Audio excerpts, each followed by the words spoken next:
Salut, c'est encore moi. J'ai du mal à le croire, mais j'ai fini ma double page. Si, si. Bon, faut reconnaître que j'ai un peu bâclé. Mais en fait, j'avais peur de ne pas pouvoir la finir, même pas pour demain, parce que dès que je serre un stylo ou un crayon, malheureusement, ma main s'engourdit. Donc je me suis dépêchée de le finir. Et puis, de toute façon, je peux plus rien contre le manque de précision du trait, hein, malheureusement. Et je peux rester des heures sur le même dessin, ça changera rien, hein. Donc voilà. À un moment donné, il faut que je dise stop, c'est fini. C'est pas génial, je voudrais toujours l'arranger, mais bon, voilà. Voilà votre dessin.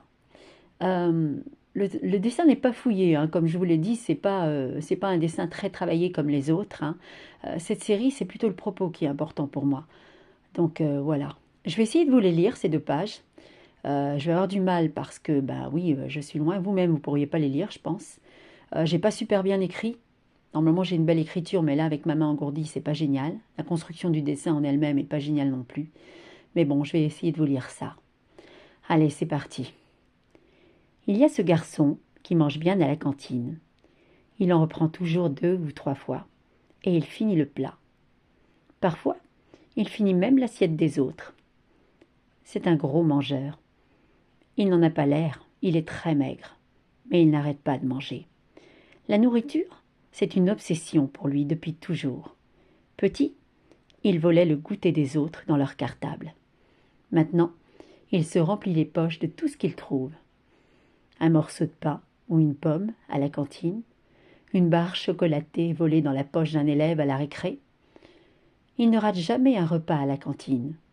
C'est comme s'il avait peur de manquer, et c'est exactement ça.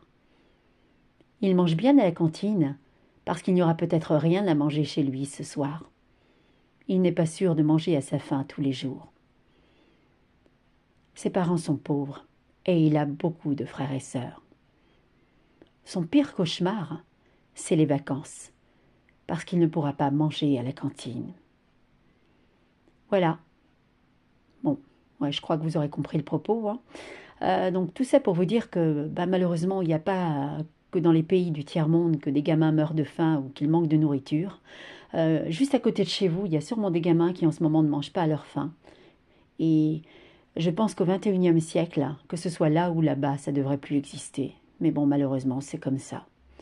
Voilà. C'est une chose dont j'ai jamais souffert. Je viens d'une famille de 6 enfants. Mon père travaillait dur, il avait sa propre imprimerie.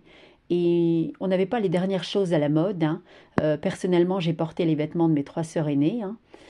Mais bon, parfois j'en ai un peu souffert, c'est vrai, je vais pas en mentir, hein, comme tous les gamins du monde, hein. Mais par contre, on a toujours mangé à notre faim. Ça, c'était une chose à laquelle il veillait. C'était une obsession réellement pour lui. Voilà. Donc voilà, voilà votre double page.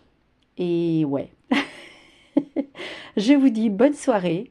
Je pense pas que j'en ferai une de sitôt, hein, parce que c'est long et c'est fatigant. Là, ça y est, j'ai les mains très engourdies. Je pense que le dessin de ce soir est un peu compromis, du coup. Je sais pas si j'en ferai un, on verra.